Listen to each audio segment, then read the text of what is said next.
गरीब की 26 जनवरी। सर्दी का मौसम था। सुबह का समय, चारों ओर कुहासा छाया हुआ था। गली के कोने में रमेश, एक गरीब मजदूर, अपने पुराने फटे कंबल में लिपटा बैठा था। उसके पास न कोई उत्सव की चमक थी, न किसी खास दिन का जश्न। ये 26 जनवरी का दिन था, लेकिन उसके लिए ये किसी आम दिन जैसा ही था। बाजार की तरफ से आवाजें आ रही थी, झंडे बेचने वालों की, देशभक्ति गीतों की और बच्चों की खिलखिलाहट की। लेकिन रमेश के लिए ये सब एक सपने की तरह था। उसने अपने आसपास देखा, सड़क के किनारे बच्चे तिरंगा झंडा लेकर दौड़ रहे थे। स्कूलों में भाषण और झंडारोहण की तैयारियां चल रही थी। लेकिन रमेश के मन में सिर्फ यही सवाल था कि आज वह और उसके बच्चे क्या खाएंगे। उसकी छोटी बेटी पायल, जिसे स्कूल जाने का बहुत शौक था, पास आकर बोली, बाबा, आज स्कूल में झंडा फहराया जाएगा। सब बच्चे नए कपड़े पहनेंगे। क्या मैं भी जा सकती हूँ? रमेश ने उसकी मासूम आंखों की तरफ देखा और सिर झुका लिया।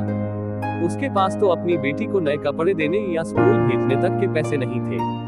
थोड़ी देर बाद उसने देखा कि एक व्यक्ति, जो झंडे और पटाखे बेच रहा था, उसके पास आया। उसने रमेश से कहा, भाई, तुम भी तिरंगा खरीद लो। आज तो देशभक्ति का दिन है। रमेश ने हंसते हुए कहा, भाई, मेरे लिए देशभक्ति का मतलब है कि मैं अपने बच्चों को भूखा न सोने दूं। तिरंगा लहराने से पहले मेरे लिए उन्हें रोटी लाना जरूरी है। वह आदमी कुछ देर सोच में पड़ गया। फिर उसने अपनी जेब से कुछ पैसे निकाले और रमेश को देते हुए कहा, भाई, तुम सही कह रहे हो। ये ले लो और अपने बच्चों के लिए खाना ले जाओ।